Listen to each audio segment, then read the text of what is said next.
Assalamu alaikum warahmatullahi wabarakatuh. Bismillahirrahmanirrahim.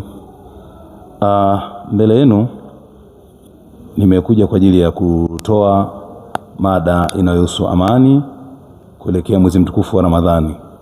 Ikumbuke kwamba sisi wote sasa hivi tupo katika kipindi cha mwezi mtukufu wa Ramadhani na lengo letu ni kutaka kufanya ibada ili tuzipate fadhila za mwezi mtukufu wa Ramadhani. Lakini sambamba na hilo, sisi Jeshi la Polisi kama sehemu ya jamii ya Watanzania au jamii ya watu wote waliopo duniani, kwa sababu Jeshi la Polisi si Tanzania peke yake, lipo maeneo mengi na chombo ambacho kimeanzishwa kisheria kwa mujibu wa katiba. Kazi yake kubwa ni kuangalia ulinzi na usalama wa raia pamoja na mali zao.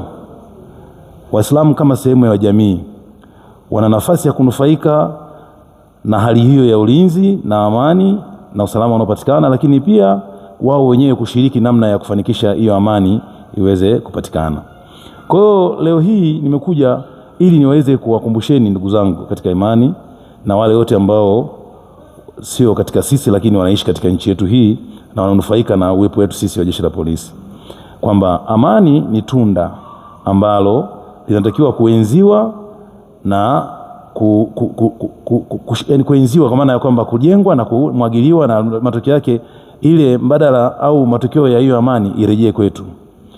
Kwa mujibu wa Qur'ani ambayo Mwenyezi Mungu ametufundisha kwamba katika sura ya pili aya 208 Mwenyezi Mungu amesisitiza sana swala la amani, akizungumzia kwamba amani ndio inayomfanya mtu au mwanadamu aweze kufanya mambo yake yote akawa amekaa sawa, na sehemu yake mbadala wake wa amani manake ni vurugu, vita, dhuluma na vitu vingine. Sehemu yenye hayo mambo niliyotaja mwanzoni hayana tija, hayana raha ya wananchi kuishi katika maeneo hayo, kwa sababu kunakuwa na vita. Madhara ya vita miongoni mwetu kila mtu anaijua. Vita madhara yake ni nini? Wanaoathirika katika vita ni nani? Kwa sababu vita haichagui. Inapofikia wakati wa vita, inapoleta madhara, kama itatokea njaa kwa sababu ya vita, jamii nzima itaathirika. Kama itatokea madhara ya kukosekana umeme, maji kwa sababu ya vita, jamii nzima itaathirika. Lakini pia kama itatokea maafa ya watu kufa, haichagui kwamba sasa anayetakiwa kuathirika na vita ni yule ambaye tumemlenga au la yule ambaye hatujamlenga. Kila mmoja katika ile jamii ataathirika kutokana na kutokuwepo na amani. Lakini katika serikali yetu imejenga swala linaloitwa katiba. Katiba inaelezea katika kifungu cha 27 cha kwanza cha sura ya katiba, inaelezea kwamba amani ni kitu gani. Inazungumzia haki, utu, uzalendo, utamaduni, ni namna gani mwananchi anatakiwa aishi katika ile amani. Lakini pia amani hiyo ili iwe amani kwako wewe njema, basi hakikisha na jirani yako au ndugu yako naye ananufaika na hiyo amani. Kwa hiyo kwa nguvu zote sisi kama waumini tunatakiwa tushirikiane sana kuona tunatetea amani, kwa sababu leo hii tunapata fursa ya kusali, tunapata fursa ya kwenda kwenye shughuli zetu za biashara, kilimo, kazi, watoto wetu wanakwenda shule, ni kwa sababu tu tuna amani. Kwa maana ya kwamba kama kuna mtu mmoja miongoni mwetu akaona kwamba ana nafasi ya kuvuruga amani, basi ujue huyu ametuharibia mustakabali wote wa maisha yetu. Lakini kwa nini? Kwa sababu wapo watu wanaopenda amani, lakini unapozungumzia swala la amani unaenda moja kwa moja na miongozo ya Mwenyezi Mungu. Kinyume cha amani, hiyo nafasi ni ya shetani. Na shetani hapendi kuona watu wakiwa wamekaa katika amani hivi.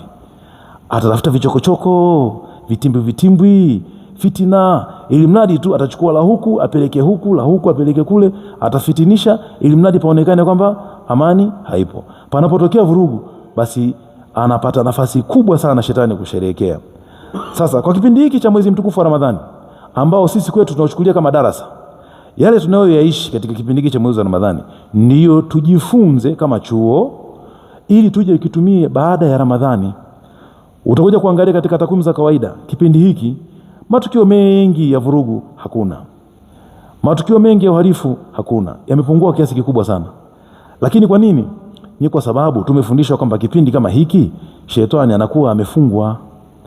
Kwa hiyo mtu kama anafanya ni kwa tabia zake tu, hakuna sababu ya kumsingizia shetani. Sasa tukiishi haya maisha ya upole, ya kupendana, na tukaona kwamba tumefanikiwa ndani ya kipindi hiki, basi tukaja kukitumia hicho kipindi kijacho, kwa maana ya kwamba haya tuliyojifunza ndani ya kipindi hiki cha mwezi wa Ramadhani ndio itakuwa ni maisha yetu, mfumo uliobaki katika miezi 11 iliyobaki kufikia Ramadhani ijayo.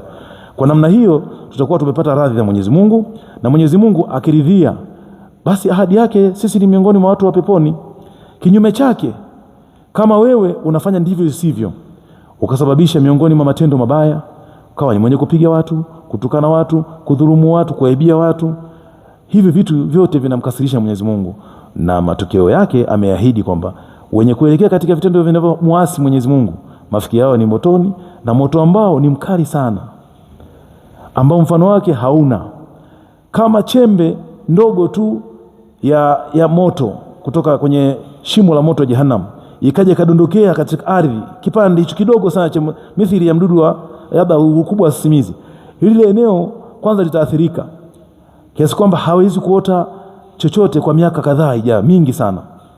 Sasa jiulize, hiyo ni ardhi tu na ugumu wake unaifahamu ardhi imeathirika kiasi hicho. Je, mwili wa mwanadamu? Na sio hicho kipande hicho, maana utaingizwa kabisa kwenye shimo au kisima cha moto wa Jahannam kwa sababu ya vitendo vyako vibaya. Kwa hiyo ukiwa chukizo kwa binadamu mwenzako, pia umemchukiza Mwenyezi Mungu, kwa sababu mnyonge yote ambaye wewe utamchukiza na ukampotezea amani yake, basi yeye atakulilia kwa Mwenyezi Mungu kama hawezi kujitetea. Mwenyezi Mungu akipokea dua yake, inaonekana kabisa kwamba dua ya mwenye kudhulumiwa haina pazia. Maana yake Mwenyezi Mungu ataipokea na atakuchukulia hatua zinazotakiwa. Kwa hiyo shime, ndugu zangu katika amani, na wasisitizeni sana tudumishe amani. Amani tu sio amani pamoja na upendo, tupendane. Tutapokuwa tumependana, maana tumefungua njia ya amani. Mmoja ataona ni vyema kumtendea mwenzake jambo jema ili apate fadhila za Mwenyezi Mungu, kwa sababu kila mmoja lazima ajinyenyekeze kwa Mwenyezi Mungu wake, kwamba mimi sasa naelekea kwa Mwenyezi Mungu, ili aone kabisa kwamba haya ninayoelekea kuyafanya ni sehemu ya maisha yangu ambayo yataniletea matokeo mema hapa duniani na kesho akhera. Kwa sababu baadhi ya matendo yetu mabaya, matokeo yake tunayapata hapa hapa duniani kabla hata siku ya kuhukumiwa au maisha ya kaburini. Lakini kwa nini tunayochuma kwa mikono yetu tunakuja kutokea katika mazingira yetu? Kwa sababu ipo siku mtu ataona, amesikia taarifa ya mtu ambaye alikuwa ni muovu amefariki, badala ya kusema inna lillahi wa inna ilaihi rajiun na kumtakia rehema yule marehemu ili Mwenyezi Mungu ampokee, jamii inasema afadhali yule ameondokana na maisha duniani hapa, sisi angalau wanyonge tupate kufanya nini? Kupumua. Na wamesema kwamba amesalimika mwanadamu ambaye Muislamu wake mkono wake umemwepusha na damu, kwa maana kwamba amejaliwa nguvu, amejaliwa fedha, iwe nguvu ya kimwili au nguvu ya kifedha, lakini anatumia zile nguvu zake au fedha yake katika miongozo iliyokuwa mizuri, anaifanya jamii inakuwa na amani. Hivyo basi miongoni mwetu tunatakiwa tujifunze sana ni namna gani tuweze kuishi kwa amani. Hata pale katika ofisi zetu za polisi tuna idara chungu mzima ambazo tunasimamia kuonyesha kwamba haki inatendeka. Kwa mfano, kumuibia mwenzako ni kosa kubwa sana, hata Qur'ani imekataza. Ukija katika Qur'ani surati Maida ambayo ni sura ya 5 aya 38 imekataza moja kwa moja kumuibia muumini mwenzako, na si muumini tu, hata siye kuwa Muislamu inatakiwa umuonee huruma. Na ni dini pekee katika dunia hii ambayo inasisitiza kwamba tenda wema kwa Muislamu mwenzako, lakini pia utende kwa wema kwa asiye kuwa Muislamu. Hata kipindi cha ukisoma katika sira ya Mtume Muhammad sallallahu alaihi wasallam akiwa katika utawala wake, baada ya kuwa Uislamu umetawala Maka na Madina na maeneo mengine, Mwenyezi Mungu alimuongoza Mtume Muhammad sallallahu alaihi wasallam kuwazuia Waislamu wasiwadhulumu wasiokuwa Waislamu eti kwa sababu si Waislamu. Na ilikuwa ni kosa mkubwa wewe Muislamu kumdhulumu asiyekuwa Muislamu. Na maisha yote ambayo walikuwa wanaishi Waislamu pale, walikuwa wakiishi na Wakristo, walikuwa wakiishi na wasiokuwa Wayahudi, walikuwa wanaishi na wasiokuwa Waislamu, wasiokuwa waumini wa Islam. Lakini Uislamu haukuwatendea vibaya eti kwa sababu sio Waislamu. Japo walikuwa na kitu kidogo tu walikuwa wanafanya cha kulipa jizya ambayo ilikuwa ni kodi ambayo ilikuwa ni kwa ajili ya kuendesha serikali ya Uislamu.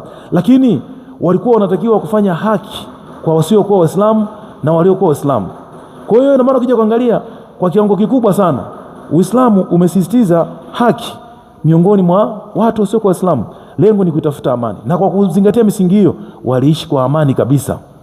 Hakuwahi kunyanyasika Mkristo au asiyekuwa Muislamu au Myahudi au mtu yote kwa sababu tu si Muislamu kutoka katika serikali ya Kiislamu. Kwa hivyo basi tukifuata msingi ule ambao Mtume Muhammad sallallahu alaihi wasallam alituachia sisi kama yeye ndio kiigizo chetu, sisi tunatakiwa tutende vivyo hivyo. Na ukiwa unatenda mambo yaliyo mema katika Uislamu, unakuwa ni kivutio kwa watu wengine kuingia katika Uislamu, kwa sababu inakuwa ni dini ya amani. Lakini tu si hilo, Mwenyezi Mungu hili jina, miongoni mwa majina yake, ukiangalia katika majina 99 ya Mwenyezi Mungu, amani ni jina la Mwenyezi Mungu. Kwa hiyo wewe ukitenda Uislamu, ukitenda mambo mema katika Uislamu, unawavutia wasio kwa Uislamu kuingia katika Uislamu. Iliwahi kutokea siku moja katika nchi moja, palitokea kutokuelewana kati ya Waislamu na watu wa dini nyingine.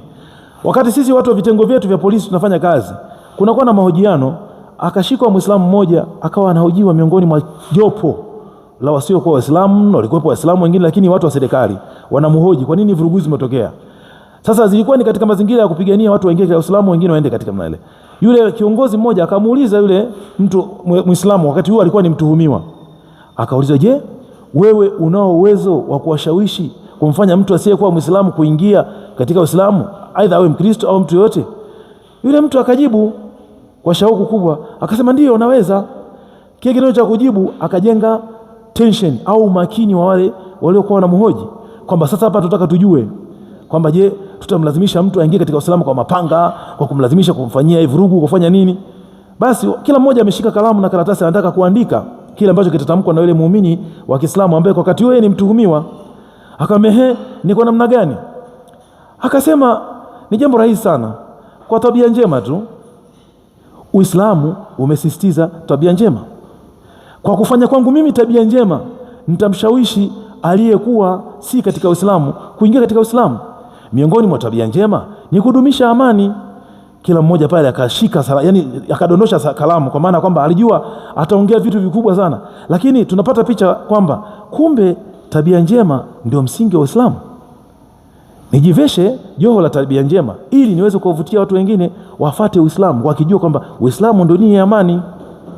Hivyo basi, na wasisitize ndugu zangu katika imani, tujinasibishe kwa tabia njema. Hii itakuwa ni kiigizo kwetu, kwa watu wengine watashawishika kuupenda Uislamu, na sisi tutapata kundi kubwa sana, kama Mtume Muhammad sallallahu alaihi wasallam anavyosema, siku ya Kiyama atajifaharisha kwa kuwa na umati mkubwa sana mbele ya Mwenyezi Mungu na pamoja na mitume wengine, kwa sababu siku hiyo tutakuwa tumesimamishwa pale. Mtume ana kundi lake, mitume mingine watakuwa na makundi yao, lakini sisi tunajivuna mtume atakuwa na kundi kubwa. Kundi kubwa litaingiaje? Kwa kuongeza kizazi tutapata kundi kubwa la Waislamu, lakini pia kwa kuwafanya watu wengine wasio kwa Waislamu waingie katika Uislamu. Ni namna gani tutafanya Waislamu? Ni kwa sababu ya kufuata mwenendo na tabia njema katika Uislamu. Hivyo basi, na wasisitize ndugu zangu kufanya mambo yaliyo mema. Tunaposema kwamba tunasimamia mambo ya haki, haki hii tunayosimamia sisi askari polisi kwa nafasi kubwa sana tumeiga katika kiigizo cha dini ya Kiislamu.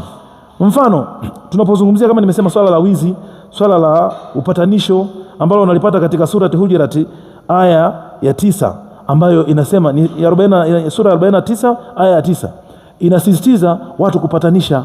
Miongoni mwa vitu ambavyo tunavifanya ni kupatanisha. Ukija pale polisi tuna dawati la jinsia na watoto. Pale ndipo ambako sisi tunafanya kazi ya kupatanisha kati ya jamii na jamii, kati ya nyumba na nyumba, kati ya mtu na mtu. Lengo ni kutafuta amani. Amani ambayo sisi tunatakiwa tuipate kuanzia nyumbani kwetu. Ndani ya nyumba yako wewe kama kiongozi au wewe kama muongozwa katika hiyo nyumba, shiriki kwa namna iliyo kubwa sana kuona ile nyumba inakuwa na amani. Tukishajitosheleza amani katika nyumba zetu, tunaitoa kwa majirani zetu. Tunahakikisha majirani zetu tunaishi nao kwa amani sana, na ndugu zetu wengine. Ikisha enea tunaitanua katika mtaa, katika mtaa tunaitanua katika kata, kata inakwenda katika jamii, jamii inakwenda katika mfumo wa wilaya, mkoa na Tanzania nzima kwa ujumla. Lakini kumbuka ni amani ambayo ilianzia kwa mtu mmoja na mtu mwingine, kwa sababu imeleta matunda yaliyo mema. Watu wameshawishika, wameamua kuingia katika Uislamu na kuendeleza hiyo amani, kwa sababu amani utakayoitoa wewe ndicho utakachorudishiwa.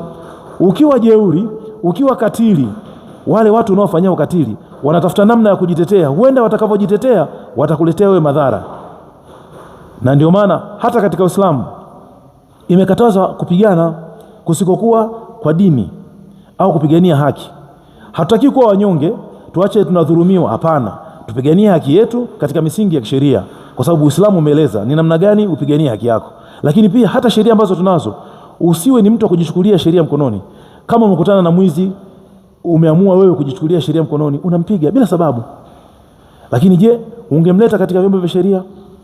Tungepima, tungechambua, tungeona vifungu vinavyotakiwa kumfikisha katika mahakama ambayo ni chombo cha haki, kingetekeleza kwa mujibu wa sheria. Inawezekana kweli ameiba, lakini je, adhabu uliyompa wewe anafanana nayo? Lakini je, wewe una taaluma ya kutoa adhabu kwa mtu aliyekosea? Sisi polisi tumesomea, wenzetu idara ya mahakama wamesomea, wanajua kwa kosa hili, kwa maana ule ukali na uchungu na ukubwa ile kosa, basi adhabu hii anastahili nayo. Lakini wewe wanadamu wa kawaida, kwa sababu umeudhiwa na ile tukio, utafanya kile kitendo kwa ghadhabu. Huenda ukafanya kiwango cha kuzidi au ukafanya kiwango cha kupunguza. Umemkosea haki, lakini pia umejikosea wewe haki, lakini pia umejipa madaraka ambayo sio ya kwako. Ndio maana hata mke ameruhusiwa kupigwa katika mazingira ya pigo lililokuwa jepesi lilileta madhara. Wengine wakasema umpige kwa upinde wa kanga, wengine wakasema umpige kwa mto, kiasi kwamba ni ile hali ya kuonyesha tu umeghadhibika, lakini sio umpige. Mpaka leo hii unampiga mwanamke, anapoteza haiba yake. Lakini ukumbuke yule mwanamke amekuja kwako katika mfumo wa ndoa, na una uwezekano wewe kuachana naye, na tumeambiwa kwamba tuwaoe wanawake, lakini hata katika kuachana kwao tuachane nao katika hali hiyo salama na amani. Kwa nini tuachane naye kwa amani? Ili kama umemwacha kwa mujibu wa sheria na taratibu, basi mwenzako atakapomuona kwa kile ambacho wewe ulimuonea, ampende, aweze amnusuru, amuoe na aanze maisha mengine. Sasa unampiga mwanamke kiasi kwamba sasa sisi tukija kumuona tutamchukia, hatutampenda tena, tutamkosesha haki yake ya kuolewa mara nyingine. Ijapokuwa sio lengo la talaka, lakini ikibidi mwachane kwa wema. Mmeoana kwa wema, mwachane kwa wema. Baadhi ya watu wanatumia nafasi ya udhaifu wa wanawake, wanawapiga mpaka wanaletea madhara. Wengine wanawatoa macho, wanaletea ulemavu wa viungo vingine, kiasi kwamba mwanamke hatamaniki tena kuolewa. Hiyo ni dhuluma, na dhuluma imekatazwa. Hivyo ndugu zangu katika imani, tunahusiwa tutende yaliyo mema, kwa maana ya kwamba tudumishe amani. Amani hii ndio inatupelekea upendo. Usijisikia fahari leo hii unaposifikana mtaani kwamba yule bwana akiingia sebleni ndani ya nyumba yake watoto wanatokea uani. Yale sio mafundisho ya Mtume wala maswahaba. Kuna watu walikuwa ni viongozi, wanapofika nyumbani kwao ule uongozi unabakia kuwa ni kiongozi katika ile himaya kule nje, lakini akiingia mle ndani anakuwa baba. Ndio unashangaa wanampanda maungoni, wanamchezea, wanashika ndevu, wanavua kofia, wanashika, kwa sababu pale ameingia ndani amekuwa ni baba, na wanajua kabisa ndani ya ile nyumba amani imeingia. Lakini miongoni mwetu wapo watoto wanafurahia baba asipokuwepo, na akiingia unakuta mtoto amenyongea kabisa. Unajiuliza kuna nini? Simba ameingia huko ndani. Ya maana wewe mwanadamu umegeuka kuwa simba kwa watoto wako. Watoto hawakupendi kwa sababu unaleta kutokuwa na amani ndani ya nyumba. Kwa hiyo basi mimi katika kuhusia ndugu zanguni, naombeni sana tudumishe amani. Kwa mada yangu ilikuwa nimependa kuizungumzia katika mazingira hayo, basi na malezi yapo katika mazingira hayo. Tuwalee watoto wetu katika mazingira yaliyo mema, tutaacha athari. Lakini tukumbuke kabisa unachokifanya kitakuja kukurejea, kama si leo basi hata kizazi chako. Usipande mbegu mbaya katika maisha yako. Wahadha, assalamu alaikum warahmatullahi wabarakatuh. Nitoe fursa kama kuna mtu mmoja au wawili wana maswali yanayohusiana na mada niliyotoa, basi karibuni. Assalamu alaikum warahmatullahi wabarakatuh. Mimi kwanza nashukuru kwa darasa nzuri shekhe, tumefaidika na tumefahamu baadhi ya mambo ambayo tulikuwa tukuweza kuyafahamu hapo kabla. Swali langu la kwanza ambalo tunatamani nijue ndio au hapana, jukumu la kulinda au la kulinda hii amani ambayo umeizungumzia na mustakabali ukakaa vizuri ni la nani? Ni la vyombo fulani, kwa maana si wengine tukae tunaangalia wanalindaje? Hilo ni swali langu la kwanza. Swali langu la pili ni mfano hai ambao limejitokeza jana usiku. Kuna dada waliachana na mume wake, walitirafiana, yakatokea aliyotokea wakapeana na talaka, lakini kwa bahati mbaya au nzuri yule dada analazimisha mahusiano. Katika kule kulazimisha mahusiano imepelekea yule dada mpaka anataka kujizuru, anataka kujiua. Yule kijana ambaye anataka kumrejea, kwa maana yeye analazimisha warudiane, hataki. Kwa hiyo ikatokea bahati mbaya au nzuri wale wakawa wamepigana, wametirafiana na vitu kama hivyo. Sasa yule dada kafikia hatua hadi ya kutaka kujiua. Alikuja hapa msikitini kajikata hivi, damu zinamtoka. bahati mzuri familia yake ilionyesha ushirikiano pamoja na yule kijana. Sasa mimi kama mwananchi wa kawaida, nafasi yangu pale ilikuwa wapi? Je, vile tu kuwasiliana na familia yake na kuhakikisha wanakuwa pamoja, au nilitakiwa kwenda extra, kwenda kwenye vyombo vya sheria? Naomba kuwasilisha. Nijibu kama ifuatavyo.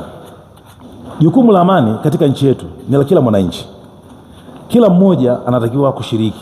Kuna kushiriki kwa namna moja. Kuna kushiriki kwa kukemea jambo unaliona linataka kuharibia amani, kama utaweza au la. Lakini kuna hatua nyingine ya kufanya, kututolea taarifa sisi ambao tumepewa jukumu la kulinda amani.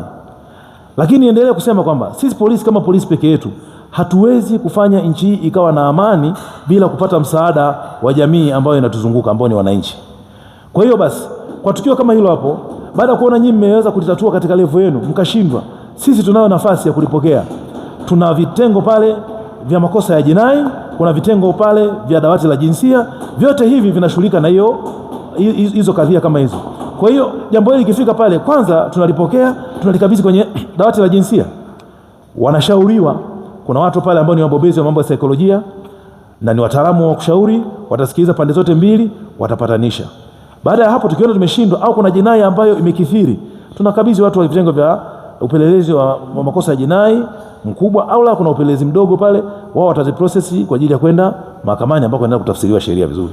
Lakini msikalie jambo bila kulitolea taarifa, na usifikirie kwamba kila anayefika pale kituoni akishtakiwa basi moja kwa moja ataweka mahabusu. Hapana, wakati mwingine tunatumia busara, tunaliweka jambo. Sisi ni wanajamii. Mnaweza mkafikiria kwamba sisi polisi tumetoka katika dunia nyingine sana. Hapana, sisi polisi ni zao la jamii tunayoishi, na ndio maana leo hii tunaingiliana. Sisi wengine wake zetu ni maraia, tumeoa katika familia za kiraia. Wanawake wengine wameolewa na polisi, wameolewa na raia kutoka katika jamii ambayo tunaishi nayo. Kwa hiyo sisi ni nyinyi, nyinyi ni sisi, tuko pamoja.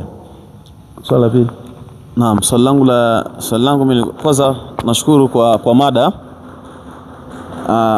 Kuna dhana ambayo ipo katika jamii yetu kuhusiana na polisi. Tunafahamu kwamba polisi ni sehemu ya amani, sehemu ya usuluhishi, lakini tumekuwa tukiwaogopa polisi na kuona kwamba ni watu wabaya. Kwa nini dhana iko hivyo kwa jamii? Asante kwa swali lako. Uko sahihi kabisa. Unajua, kwanza zamani polisi hatukuianzia sisi. Polisi ilianzia toka enzi ya ukoloni, na lengo la ukoloni ilikuwa lengo ni kulinda maslahi ya utawala wa kikoloni kipindi hicho. Hivyo basi kulikuwa na tabia ya kuwanyanyasa wale ambao tulikuwa tunaishi nao. Kwa hiyo watu wakajenga ile hali ya chuki ndani ya polisi, na kulikuwa na gepu kubwa sana kati ya polisi na wananchi. Sasa ile hali imekwenda, tukaona tuna madhara ambayo tunayaona. Sisi polisi tulikiri kwamba kuna kipindi tulikuwa tunazidiwa na uhalifu. Tukajiuliza kwa nini? Tukaja kujua kwamba kumbe wahalifu wanatoka katika jamii ile ambayo sisi tuko nayo mbali. Kwa hiyo kuna mengi wanayajua na jamii, sisi hatuyajui. Ndio tukaamua kujishusha, tukarudi kwenye jamii. Toka tumefanya hicho kitendo, sasa hivi uhalifu umeshuka sana, kwa sababu raia wametuamini na sisi tumewaamini, wanatupa taarifa za kile kinachoendelea mtaani. Ndio maana leo hii unaweza kushangaa mimi niko kituoni na kwenda Kitis, mtaa ambao uko hapa Makambako, nikaenda nikamkamata mhalifu. Unajiuliza mimi niwajuaje? Nilipiga ramli? Hapana, kuna mwananchi ametoa taarifa, jamani, hapa kuna mtu yuko hivi na hivi na hivi, anafanya hiki na hiki, ana biashara hii, anafanya hivi na hivi, anamlea mtoto vibaya, anafanya hivi. Sisi tunakwenda pale tunakamata, tunaanza process ya kisheria, kwa sababu tumejenga imani hiyo kwa wananchi. Wananchi wamerudi kwetu, wanatuamini kiasi kwamba sasa tunapata mafanikio makubwa sana.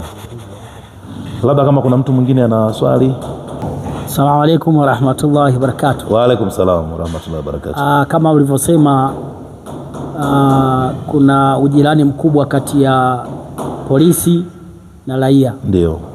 Mimi nataka niulize swali langu. Nimetoka hapa na safiri, nimefika zangu Songea. Kufika pale nikakuta sina pa kulala, nimekatikiwa safari na fedha mfukoni sina. Je, sheria inasemaje? Naweza kwenda kituo cha polisi nikaomba niwekwe lock up, nilale lock up mpaka asubuhi, ili asubuhi naendelee na shughuli zangu? Je, sheria inaruhusu? Lock up kwa ajili ya hiyo shida ulieleza sio mahala pake, ijapokuwa ukifika polisi msaada utapata. Lock up ni kwa ajili ya watuhumiwa tu, tena wale ambao wamekosa dhamana au la wana makosa yasiyodhaminika. Kwa sababu lock up, jamani, sio sehemu ya adhabu. Jambo la kwanza mfahamu, Utasikia mtu mwingine, nimekuja kushtaki hapa, mtu wangu akae lock up mpaka mimi nitakapotaka, au la akae lock up siku 3, au la askari polisi ameukamata anaona sehemu ya kuweka lock up ni sehemu ya adhabu. Hapana, lock up ni sehemu ya kuweka wewe kuwa sehemu salama. Endapo tunahisi kwamba ukiwa nje hautakuwa salama, hiyo moja. Lakini pia utakaa mahabusu endapo umekosa mtu wa kukudhamini, lakini pia mwenyewe umekosa vigezo vya kutimiza ile dhamana, au utakaa lock up kwa makosa ambayo hadhaminiki, kwa mfano mauaji, uhujumu uchumi, uhaini. Hayo ni makosa ambayo hayawekwi, hana dhamana, lakini sio sehemu. Ila ukifika kituo cha polisi, mkuu wa kituo ana access ya kukutafutia sehemu salama ya kwenda kupumzika kwa usiku huo, aidha kwa kuwasiliana na wale wenyekiti wa serikali za mtaa ambao sisi tunafanya nao kazi bega kwa bega, na ni sehemu ya polisi, tunawaita kama polisi jamii au polisi ulinzi shirikishi. Utakuweka pale, utakaa sehemu salama, lakini hutoweka lock up eti kwa sababu umekosa sehemu ya kujihifadhi kwa usiku ule. Basi kwa kusema hilo, mimi nimefikia hitima ya hili jambo langu ambalo nimeliona kama leo linafaa. Ndugu zangu Waislamu, niwaleteeni hapa iwe kama elimu, sije ukakaa siku nyingine ukakosa kuelewa nini kinaendelea katika nchi yako, ambayo wewe, sisi polisi tunalipa kodi, tunalipa mshahara kupitia kodi zenu. Wewe una haki ya kunufaika na huduma zetu sisi. Wa hadha, assalamu alaykum wa rahmatullahi wa barakatuh. Naomba tufuatie dua shauri. Alhamdulillah rabbil alamin, yasir alina asir, hajatuna kathira anta alimun biha khabir, farij humumana humum almuslimin, wa qudi hawaijana wa hawaij sa'ilin. Allahumma innaka afuwun karimun tuhibbul afwa fa'fu anna bi rahmatika ya arhamar rahimin. Sallallahu ala sayyidina Muhammadin wa ala alihi wasallam. Alhamdulillah. Vyasili Takwa Media, Makambako.